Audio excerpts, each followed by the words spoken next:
Yang namanya ibu nggak akan ninggalin anak yang telah susah-susah mereka lahirin ke dunia. Natural bagi seorang ibu untuk selalu berusaha menjaga dan merawat anaknya. Ketika kau menjadi seorang ibu, kau akan rela mendahulukan kepentingan anakmu di atas segalanya, termasuk sesuatu untuk dirimu sendiri.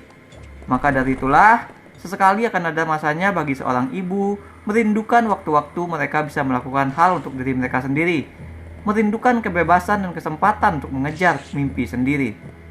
Me time akan sangat berharga bagi ibu. Momen ketika mereka nggak harus mikirin tanggung jawab kepada anak. Ibu harusnya nggak boleh merasa malu atau merasa jadi bukan ibu yang baik dengan menginginkan waktu me time tersebut. Itu semua bukan kataku loh. Aku yang cowok nggak akan pernah bisa benar-benar tahu apa yang dialami, yang dirasain, atau yang diinginkan oleh seorang ibu. Ulasan ini bukanlah pendapatku, seorang cowok yang ngajarin bagaimana harusnya cewek menjadi seorang ibu. Melainkan, ini adalah pendapatku soal apa yang sedang berusaha dikatakan oleh Maggie Gyllenhaal ketika dia mengadaptasi novel karya Elena Ferrante menjadi debut penyutradaraan film panjang pertamanya. Karena film The Lost Daughter memang diceritakannya dengan cara yang membuat penonton geleng-geleng sambil garuk-garuk kepala. Agak susah dipahami arahnya kemana, susah merasa simpati kepada karakter utamanya, namun kita juga akan gampang merasakan ada kesedihan mendalam di balik cerita. And no doubt, film ini bakal bikin kita menemukan rasa hormat yang lebih gede kepada seorang ibu. Hampir seperti perasaan takut. Malah, takut mereka memilih menjadi seperti Leda, sang karakter utama cerita.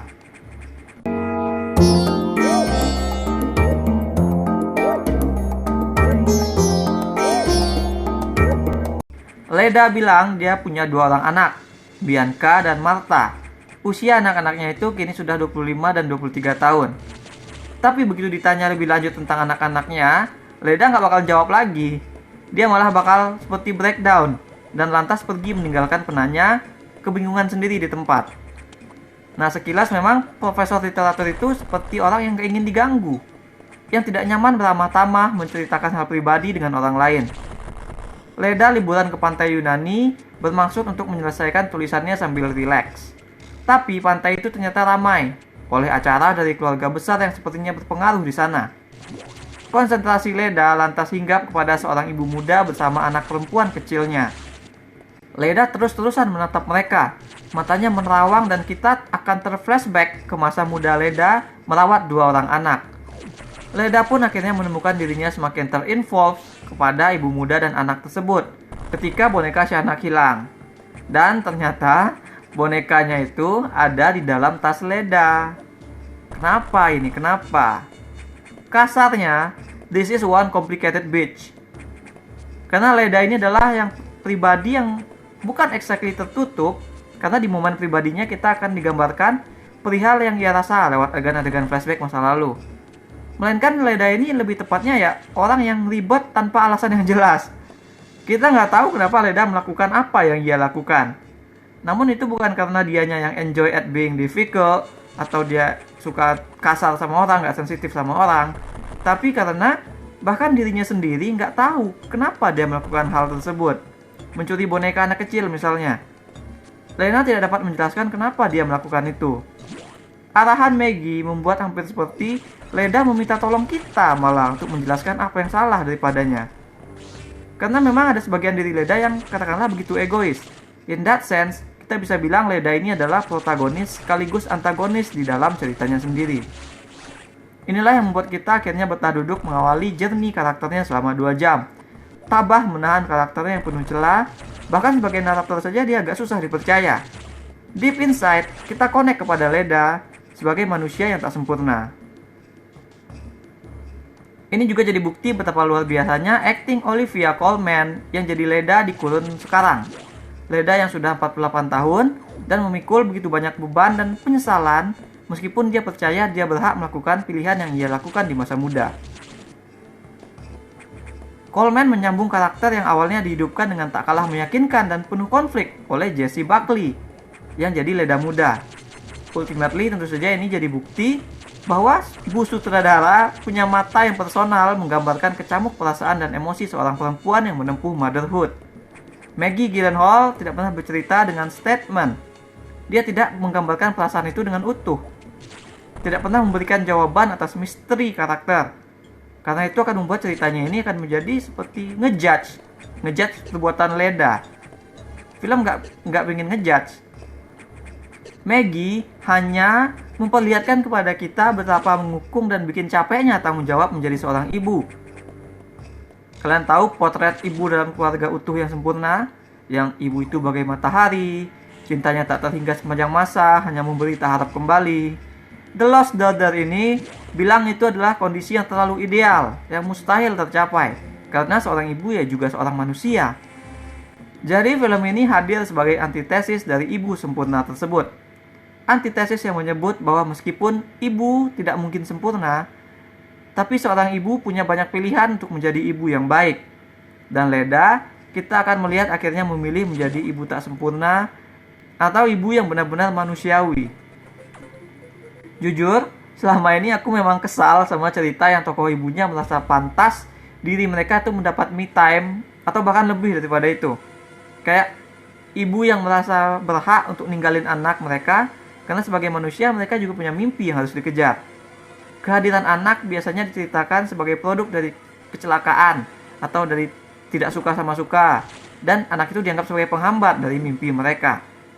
Cerita kayak Dara di Dua Garis Biru atau ibunya si Ali di Ali dan Ratu-Ratu Queens, aku ujungnya hanya melihat mereka sebagai orang yang selfish, yang egois. Karena memang film-filmnya pun tidak mengeksplorasi lebih daripada sekedar sosok ibu itu adalah manusia yang punya keinginan, yang punya mimpi, yang mau dimanusiakan. Nah, film The Lost Daughter ini beda. Maggie menggali lebih lanjut soal itu. Dia tahu satu-satunya cara untuk menggali ke dalam itu adalah dengan menaikkan volume se-ekstrem mungkin. Makanya film ini akan terasa sangat-sangat tanpa ampun, meninggalkan kesan yang juga jauh lebih dalam. Alih-alih statement gamblang, Maggie menghidupkan adegan-adegannya dengan simbol, situasi yang kontras oleh kiasan, yang membuat film ini jadi semakin dalam dan penuh makna. Oke, sekarang kita masuk ke ranah spoiler. Jadi pada awalnya, Leda memang tampak seperti turis yang menikmati liburannya di pantai. Tapi buah-buahan yang disediakan di kamar ternyata busuk. Malam hari kamarnya kemasukan jangkrik. Lampu mercusuar pun bikin Leda harus menutupi mukanya dengan bantal untuk tidur. Pantai yang sepi ternyata ramai. Bioskop ternyata penontonnya berisik. Tempat liburan itu seperti menyerang Leda. Lagi jalan aja dia bisa terluka karena kejatuhan buah pinus. Belum lagi pandangan dari keluarga besar yang sepertinya keluarga mafia. Pandangan mereka tuh sangat seperti menuding Leda, karena si Leda sempat ribut dengan mereka. Dan ya karena Leda juga mungkin merasa bersalah karena telah mencuri boneka anaknya. Nah, keadaan Leda yang sekarang ini seperti menunjukkan bahwa tidak ada yang sempurna. Bahwa mimpi akan keadaan senyaman liburan pun pada akhirnya akan dibenturkan oleh kenyataan yang seringkali pahit. Dan kita ya harus deal with it. Namun semua itu tidak terlihat oleh Leda. Karena dia begitu fokus mengejar passion, mengisi hidupnya dengan hal-hal yang telah terenggut setelah punya anak. Leda muda memperlihatkan bagaimana dia akhirnya sampai kepada keputusan yang dia merasa mulai merasa bebas. Dan keadaan Leda yang sekarang ini adalah kontras yang memeriksa bahwa dia tuh sudah mendapat yang dia mau, tapi kenapa dia tidak tampak begitu bahagia? Leda merindukan anak-anaknya. Leda ini sendirian. Leda nggak enjoy di situ. Nah, notice bahwa judul film ini tuh tunggal. Daughter alih-alih daughters. Padahal kan anak Leda ada 2 orang. Ada juga satu anak kecil yang hilang, tapi juga nggak lama kemudian ketemu. Jadi sebenarnya siapa anak yang hilang di cerita ini? Judul sebenarnya merujuk kepada Leda. Dialah anak yang hilang yang dimaksud oleh cerita. Hilang karena dia tidak bisa memastikan tempatnya berada di mana. Dia tidak bisa memastikan pilihan sebenarnya sekarang. Leda adalah ibu, dia mau jadi ibu, dia paham pentingnya menjadi ibu, tapi dia tidak mau memikul tanggung jawab sebagai ibu. Nah, makanya dia mencuri boneka itu. Ada 2 pandangan di sini sebenarnya. Dari sudut pandangnya kita paham bahwa Leda menganggap boneka itu sebagai ganti anak. Leda ingin merawat dan membersihkan boneka yang sudah dicoret-coret dan penuh air itu. Dia ingin merasakan kembali jadi ibu dengan merawat anak. Dan boneka itu ya anak yang tepat untuk Leda. Karena merawat boneka kan tidak perlu tanggung jawab yang besar. Leda bisa menyayangi boneka kapan dia bisa aja. Saat dia senggang aja dia bisa kembali ke boneka merawatnya. Saat dia nggak capek, nggak banyak kerjaan, dia bisa merawatnya. Kalau udah sibuk ya dia tinggalin. Kan pada anak nggak bisa gitu, hanya pada boneka bisa begitu. Jadi boneka ini bisa jadi pemuas egonya gitu. Sementara dari yang kita lihat sebagai inner needs dari Leda yang tak kunjung ia sadari, boneka itu adalah kesempatan kedua. Leda butuh untuk menyelamatkan boneka itu karena si ibu muda dan anaknya yang punya boneka telah membuat Leda teringat kepada dirinya dengan anaknya waktu masih kecil. Anaknya yang telah mencoret-coret boneka yang ia kasih kepada anaknya. Boneka yang harusnya dirawat karena boneka adalah mainan yang ngajarin tanggung jawab menjadi seorang ibu sejak dini kepada anak perempuan. Leda muda membuang boneka yang telah dirusak oleh anaknya. Inilah yang mengawali gerahnya dia ngurus anak. Leda tidak ingin ibu dan anak kecil yang ia lihat di pantai itu mengalami masa depan yang sama dengannya dulu dan sekarang. Bahwa merawat boneka yang gagal, terus kemudian bonekanya dirusak atau ditinggalkan itu adalah hal yang telah ia lakukan dan diam-diam ia sesali. Demikianlah kompleksnya karakter Leda ini. Dia paham penting dan indahnya menjadi seorang ibu, tapi sekaligus juga tidak tahan dengan tanggung jawabnya. Ending film ini jadi poetik sekali dalam menggambarkan hal tersebut. Kita lihat Leda yang terluka, terhuyung keluar dari mobil, pergi ke pantai. Dia terbaring di antara pasir dan air. Ini menunjukkan bahwa dia telah belajar, dia telah mengerti, tapi tetap tidak mampu untuk memilih. Jadi matikah dia di akhir itu? Film memang membuat sangat ambigu, tapi ada poin, aku jadi kasihan sekali, aku udah kasihan sekali sama Leda. Aku berharap dia dia meninggal aja gitu. Karena dengan begitu si Leda bisa lepas dengan benar-benar bahagia. Itulah hiruk pikuk emosi paling manusiawi dari seorang ibu digambarkan dengan lantang oleh film ini.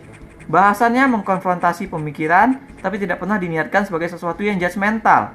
Sehingga pada akhirnya film ini akan membekas lama. Tragedi dan ngerinya, walaupun benar-benar dibahas dari sudut pandang yang sangat personal, akan menguat kepada kita semua. Dan ya, film ini bakal membuat kita lebih menghargai pilihan perempuan untuk menjadi seorang ibu. Perempuan menjadi sempurna dengan memiliki anak, tapi tidak ada yang namanya ibu yang sempurna. Film menunjukkan hal tersebut kepada kita lewat perjalanan karakter yang juga dimainkan dengan luar biasa.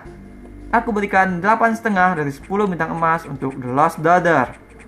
That's all we have for now. Apakah menurut kalian semua ibu punya perasaan yang sama dengan Leda? Untuk yang cowok-cowok, kira-kira apa yang bisa kita lakukan supaya ibu atau istri kelak tidak sampai jadi se-ekstrim gambaran Leda? Share pendapat kalian di komen. Jangan lupa hit like dan subscribe supaya tak ketinggalan review-review dan playthrough lain. Kunjungi mydersit.com untuk baca review dengan lebih detail. Kalian bisa juga kunjungi store mydersit di ciptaloka.com. Ada banyak kaos dan pernak-pernik custom yang unik, mulai dari film, game, musik, hingga wrestling.